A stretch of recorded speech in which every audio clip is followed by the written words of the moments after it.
এখন আবার নতুন এক মরণের ফাঁদ লইয়া বইছো। নতুন মরণের ফাঁদের নাম বাইক। এটা একটা নতুন মরণ ফাঁদ। এটার উপরে উঠলেই খালি শরীরে আগুন, খালি আগুন। ঠিক। আর যদি বিপরীত পাশ পিছনে থাকে তো আরো আগুন। ঠিক নেই? 10টার সময় ঘুম থেকে ওইটাকে আম্মু কি আমি একটু তাড়াতাড়ি মতলব বাজারে যাব। কেন? বলে আমার এক বন্ধু আছে, মোলাকাত করতে যাবো, টাইম 1 ঘন্টা, যা তাড়াতাড়ি এসে। বাইক আছে না, কি এর শীত, চাঁদের মধ্যে ভাবায় ধুম দৌড় অনুদার পরে আর শিখলে পারে না, গেঞ্জি লুঙ্গি খুললে ভালো একদম। 1 ঘন্টার মধ্যে বাসায় আসবে, 2 ঘন্টা 3 ঘন্টা হলো মায়ের অন্তরে বাড়ি লাগছে। মা টেলিফোন করে, বাবা কো, কিন্তু রিং হয় কেউ ধরে না।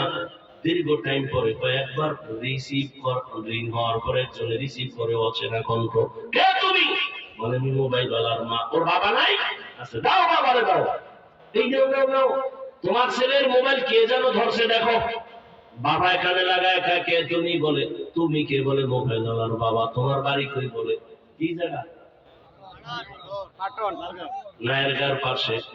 তাড়াতাড়ি আসো, তোমার ছেলের লাশটা নিয়ে যাও। বাইক এক পাশে পড়ে গেছে, সন্তানের রক্তক্ষরণ হচ্ছে, রাস্তার পাশে নিয়ে যাও তাড়াতাড়ি লাশ। এ বানায় বলতেছি, তুই তো বাঁচতে চাও, কিন্তু লগে তো লইয়া গুলো মরণ পাক। এরকম বোকা মানুষ থাকে। চাও বেশি দিন বাঁচবি, করতেছো এমন আকাম যে তাড়াতাড়ি মরবি। বাইকে উঠবি আর মরবি। ওদিকে মোবাইল কিন্তু আর এক মরণ ফাঁক।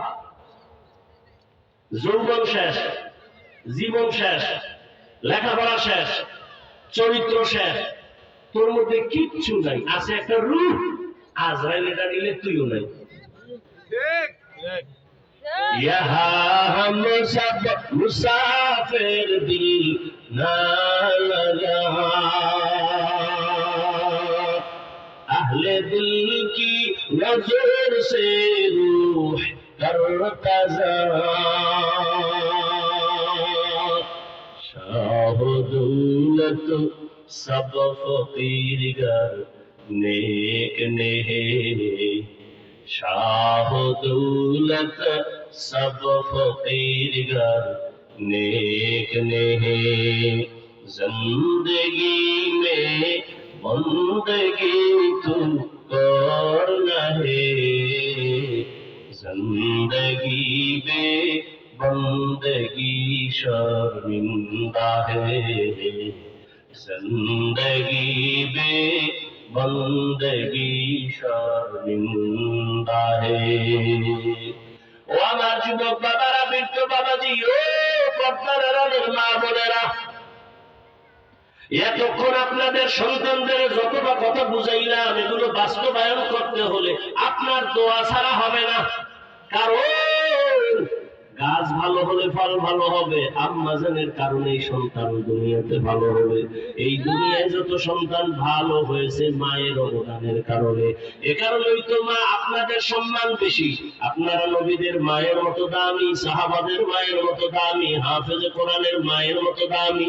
আপনারা তো আয়েশা রাদিয়াল্লাহু আনহার মতো নারী, ফাতেমা রাদিয়াল্লাহু আনহার মতো নারী, খাদিজা রাদিয়াল্লাহু আনহার মতো দামি নারী, ইসমাঈল নবীর মা হাজেরা আলাইহিস সালামের মতো দামি নারী, ঈসা নবীর মা মারইয়াম আলাইহিস সালামের মতো দামি নারী।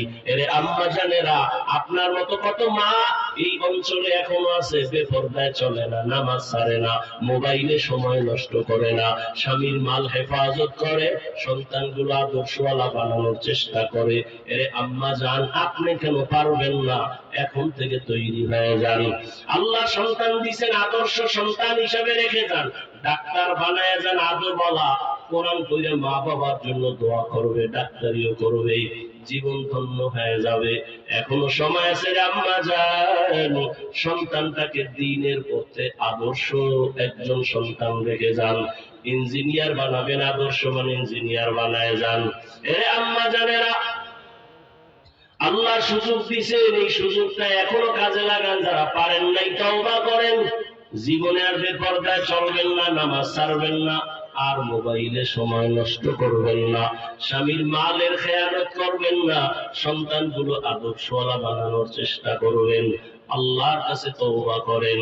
যুবক বাবাদেরকেও বলবো, এখনো সময় আছে, তওবা করো। মনের বুঝাইও রে মন, জীবনে তো কম দাড়ি কাটো নাই, কম নামাজ ছাড়লি না, বেপরদায় কম চলো নাই, জীবনে গুনাহ তো কম করো নাই, এখন থেকে তওবার নিয়ত করো। যতদিন বেঁচে থাকবা আর নামাজ ছাড়বা না, দাড়ি কাটবা না, বেপরদায় চলবা না, মা বাবারে কষ্ট দিবা না, ওলামায়ে কেরামের দোয়া নিয়া, শিক্ষকের দোয়া নিয়া, নবীর তরিকা মেনে চলবা। তুমি ডাক্তার ইঞ্জিনিয়ার যাই হও না কেন, মা বাবার দোয়া নিয়ে চলবা, শিক্ষকের দোয়া নিয়ে, উলামায়ে কেরামের পরামর্শ নিয়ে চলবা। তওবা করার মতো যদি অন্তর তৈরি হয়, মুনাফিকি যদি অন্তরে না থাকে, খাঁটি তওবার নিয়ত যাদের আছে, দুটো হাত আমার আল্লাহকে দেখায় দাও। আয় আল্লাহ, হাতগুলো কবুল করে নেন, তওবা কবুল করে নেন।